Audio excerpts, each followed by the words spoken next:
ہم لوگوں کو اکثر اپنی ڈیلی روٹین میں اگر ہم دیکھیں تو روزانہ ایسی سچویشنز فیس کرنی پڑتی ہیں جہاں پہ اللہ تعالیٰ ہمیں ہمارے ایمان کے ٹیسٹ میں ڈالتا ہے، ہمارے ایمان کا جو ہے وہ امتحان لیتا ہے۔ ایک طرف اللہ کا حکم آتا ہے اور دوسری طرف دنیا کے کوئی تقاضے ہوتے ہیں، تو اس سے پتہ لگتا ہے کہ ہم اللہ کا حکم مانیں گے تو اس امتحان میں کامیاب، اور اگر ہم نے دنیا کی چیزوں کو اور دنیا کے تقاضوں کو زیادہ ویلیو دے دی، پرائرٹی دے دی، اہمیت دے دی، تو ہم ناکام۔ اب یہ امتحان ہر روز بھی ہوتا ہے،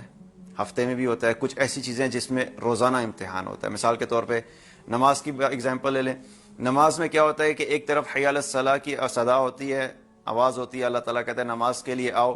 دوسری طرف کیا ہے، کوئی امپورٹنٹ میٹنگ آ گئی، کوئی فیملی فنکشن آ گیا، کوئی ایسی چیز آ گئی جس میں آپ بہت مصروف ہو گئے، اپنے گھر کے کسی کام میں مصروف ہو گئے، اور کیا ہوا کہ نماز کا وقت تھا، نماز چھوٹ گئی، باقی چیزیں باقی کام پورے ہو گئے، تو کیا ہوا، اس امتحان میں بھی فیل ہو گئے۔ جس نے نماز پڑھ لی وہ اس امتحان میں کامیاب ہو گیا، اور جس نے چھوڑ دی وہ اس امتحان میں فیل ہو گیا۔ اب اللہ سبحانہ تعالیٰ ہمارا خالق ہے، وہ ہماری رگ رگ سے واقف ہے، وہ ہمیں جانتا ہے، وہ ہمارے سائیکالوجی کو بھی جانتا ہے، ہمارے سوچنے کے انداز کو بھی جانتا ہے، ہمارے مسائل کو بھی جانتا ہے۔ وہ جانتا ہے کہ یہ میرے جو بندے ہیں ان میں سے بہت سارے ایسے ہوں گے جو مجھ سے محبت کا دعویٰ کریں گے، جو میرے نبی صلی اللہ علیہ وسلم سے محبت کا دعویٰ کریں گے، جو میرے دین اسلام سے محبت کا دعویٰ کریں گے۔ تو اللہ تعالیٰ نے ہمیں ایک ایسا ٹیسٹ دیا کہ تم سارے اپنے آپ کو اس ٹیسٹ کے اندر ڈالو اور اپنا جائزہ خود لے لو۔ تمہیں کسی مولوی صاحب کی ضرورت نہیں، کسی مفتی صاحب کی ضرورت نہیں، کسی مولانا صاحب کی ضرورت نہیں اس امتحان کے بارے میں دیکھنے کے لیے کہ کیا تم اللہ سے، اللہ کے نبی صلی اللہ علیہ وسلم سے اور اللہ کے دین سے محبت کرتے ہو، یا تم دنیا کی چیزوں سے محبت کرتے ہو۔ وہ ٹیسٹ اللہ نے ہمیں قرآن میں دیا۔ اللہ تعالیٰ نے قرآن میں فرمایا قُلْ إِنْ كَانَ آبَاؤُكُمْ، اگر تمہارے باپ، وَأَبْنَاؤُكُمْ تمہارے بیٹے، وَإِخْوَانُكُمْ تمہارے بھائی، وَأَزْوَاجُكُمْ تمہاری بیویاں، وَعَشِيرَتُكُمْ تمہارے خاندان والے، وَأَمْوَالٌ اقْتَرَفْتُمُوهَا وہ مال جو تم نے کمائے ہیں، وَتِجَارَةٌ تَخْشَوْنَ كَسَادَهَا وہ تجارت جس میں کمی ہونے کا تمہیں اندیشہ ہے، وَمَسَاكِنُ تَرْضَوْنَهَا وہ گھر جو تمہیں محبوب ہیں، جن کو تم روزانہ سجانے کی فکر میں لگے رہتے ہو۔ یہ 8 چیزیں اللہ سبحانہ تعالیٰ نے ان 8 چیزوں کا ذکر کیا کہ تم ان 8 چیزوں کو ایک طرف رکھو، اور پھر 3 چیزوں کا ذکر کیا، احب الیکم من اللہ ورسولہ وجہاد فی سبیلہ فتربصوا۔ اگر یہ 8 چیزیں تمہیں اللہ سے زیادہ محبوب ہیں، اللہ کے نبی صلی اللہ علیہ وسلم سے زیادہ محبوب ہیں، اور اللہ کے راستے میں دین کے لیے محنت کرنا، جدوجہد کرنا، کوشش کرنا اگر ان 3 چیزوں سے زیادہ محبوب ہیں تو فتربصوا تو تم انتظار کرو، حتی یاتی اللہ بامرہ یہاں تک کہ اللہ تعالیٰ اپنے عذاب کا فیصلہ لے آئے۔ واللہ لا یہدی القوم الفاسقین اللہ تعالیٰ فاسق قوم کو کبھی ہدایت نہیں دیتا۔ اللہ سبحانہ تعالیٰ مجھے اور آپ کو کیا بتا رہا ہے، کیونکہ وہ ہماری رگ رگ سے واقف ہے، اس کو اللہ سبحانہ کو پتہ ہے کہ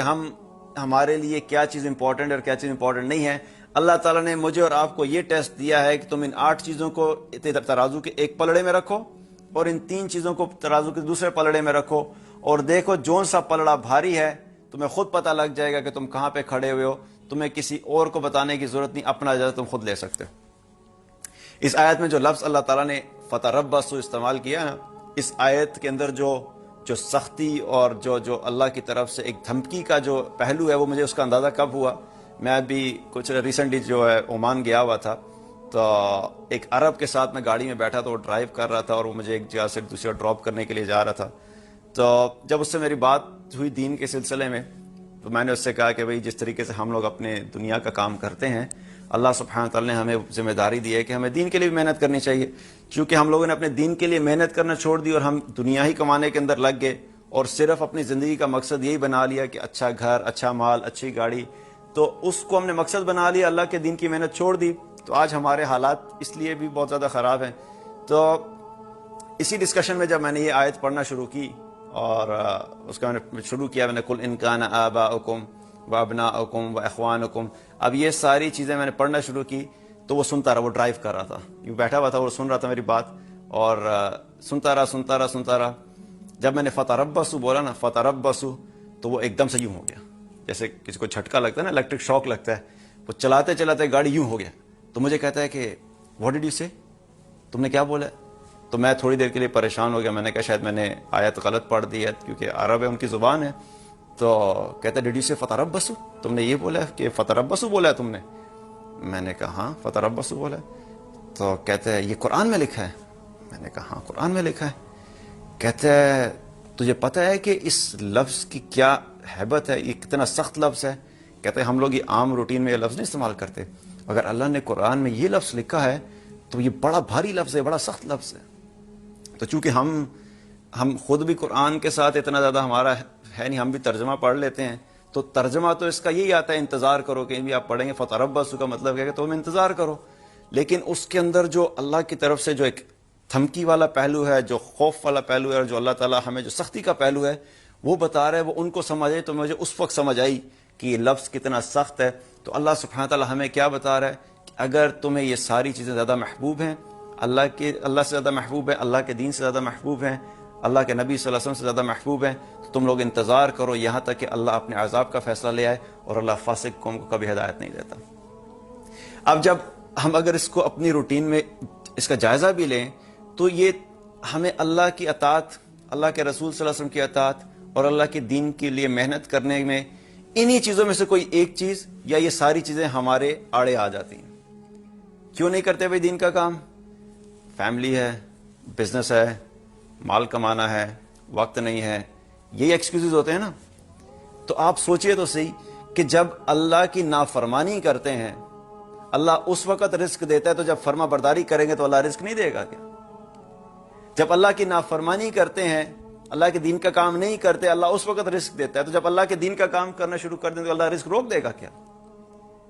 مطلب کہ اللہ سبحانہ تعالیٰ نافرمان ہوتے ہوئے تو سب کچھ دے گا، جب ہم فرما برداری کریں گے، اللہ کی اطاعت کریں گے، اللہ کے نبی صلی اللہ علیہ وسلم کی اطاعت کریں گے، اللہ کے دین کے لیے محنت اور جدوجہد شروع کر دیں گے تو اللہ ہمارا رزق روک دے گا کیا؟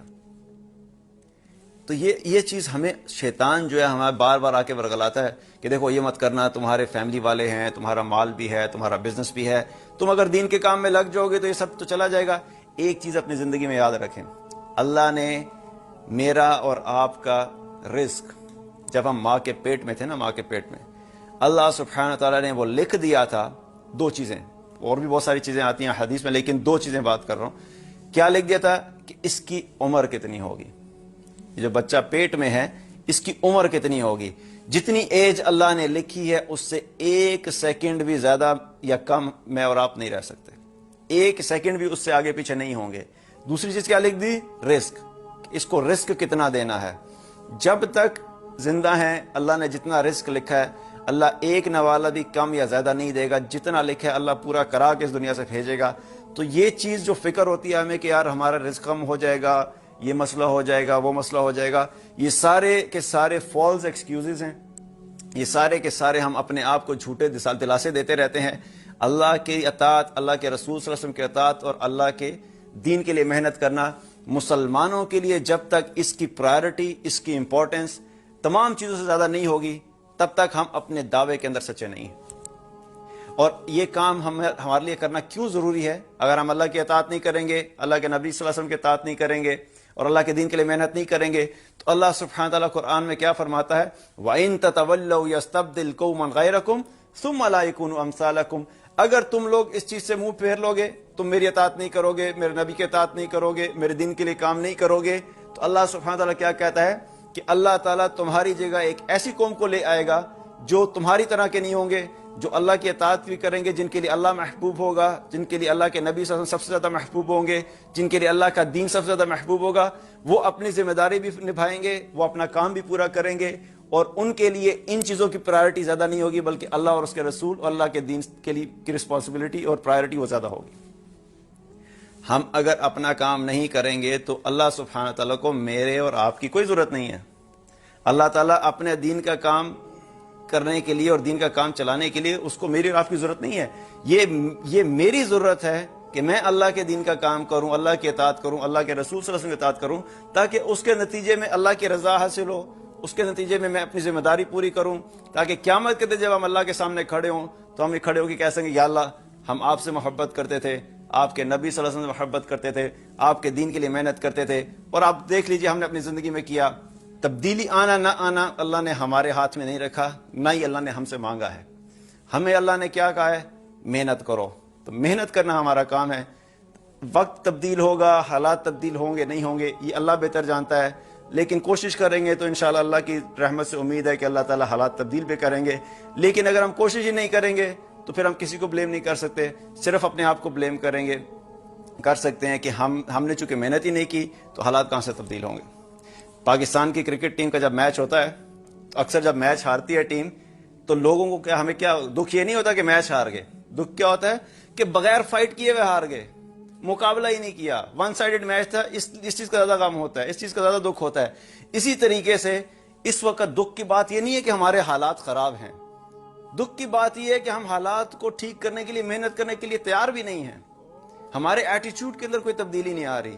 ہماری روٹین کے اندر کوئی تبدیلی نہیں آ رہی، ہم اپنے وقت میں سے ابھی بھی اللہ کے دین کے لیے محنت کرنے کے لیے تیار نہیں ہیں. That's where the bigger problem is. ہمارا ایٹیچیوڈ بھی تبدیل نہیں ہو رہا، ہم محنت بھی نہیں کر رہے. محنت شروع تو کریں، جب شروع کریں گے تو اللہ سبحانہ وتعالی دیکھے گا نا کہ میرے بندے کوشش کر رہے ہیں، چاہے ٹوٹی پھوٹی کوشش ہے، چاہے بہت بڑی کوشش نہیں ہے، لیکن چھوٹی سی کام بھی کر دیں، لیکن کریں تو صحیح. Until or unless we will not start doing it, how do we expect that the things are going to get changed? تبدیلی ایسے تو نہیں آ سکتی. محنت کرنی ہوگی، کوشش کرنی ہوگی، جدوجہد کرنی ہوگی، انہی حالات سے وقت نکالنا ہوگا، انہی سچویشن میں سے وقت نکالنا ہوگا، اپنی جابز میں سے وقت نکالنا ہوگا، اپنے بزنس میں سے وقت نکالنا ہوگا، اپنے گھر کی کمٹمنٹ میں سے وقت نکالنا ہوگا. کبھی آئیڈیل سچویشن نہیں آئے گی کہ سارے مسائل حل ہو جائیں، اب میرے پاس وقت ہے، اب میں سارا وقت اللہ کے دین کے لیے ڈیڈیکیٹ کر دوں گا. کبھی بھی زندگی میں آئیڈیل سچویشن نہیں آئے گی. انہی حالات میں سے وقت نکالنا ہوگا. جب ہم اللہ کے دین کے لیے محنت کریں گے تو انشاءاللہ اللہ تعالی ہمیں دنیا میں بھی اس کا اجر عطا فرمائے گا اور اللہ تعالی آخرت میں بھی اس کا اجر عطا فرمائے گا.